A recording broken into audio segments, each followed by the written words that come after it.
চলচ্চিত্র থেকে বিরতির পর রাজনীতিতে সক্রিয় হওয়ার ইচ্ছা প্রকাশ করেছেন চিত্রনায়িকা আফিয়া নুসরাত বর্ষা। বৃহস্পতিবার রাজধানীর একটি 5 স্টার হোটেলে আয়োজিত এক সংবাদ সম্মেলনে একথা জানান তার স্বামী ও চিত্রনায়ক অনন্ত জলিল। এবং ওর মাথায় কিন্তু অনেক ভালো ভালো আইডিয়া আসে, এই জন্যই বলি নেত্রী হতে পারবে। অনন্ত জলিল বলেন, বর্ষা দীর্ঘদিন ধরে নিঃশব্দে সাধারণ মানুষের সেবায় কাজ করে আসছেন।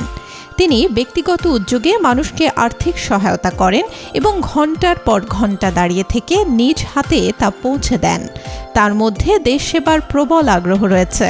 বাট তারপরে তো আমরা দুইজন একসাথেই কাজ করি, দুইজন দুইজনকে ইন্সপায়ার করি, দুইজন দুইজনকে সহযোগিতা করি। তিনি আরও বলেন, সরাসরি কোনো রাজনৈতিক দলের সঙ্গে যুক্ত না থাকলেও কার্যকরভাবে দেশ সেবা করতে গেলে একটি রাজনৈতিক প্ল্যাটফর্ম প্রয়োজন হয়। সেদিক বিবেচনায় ভবিষ্যতে রাজনীতিতে যুক্ত হওয়ার পরিকল্পনা রয়েছে বর্ষার।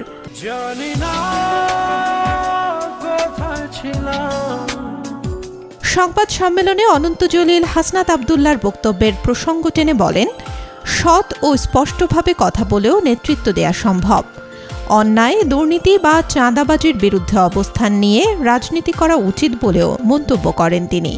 তার মতে, সততার সঙ্গে কাজ করলে জনগণ কখনো কাউকে প্রত্যাখ্যান করে না। একজন সৎ মানুষকে জনগণ সমর্থন দেয়, এমনটাই বিশ্বাস তার।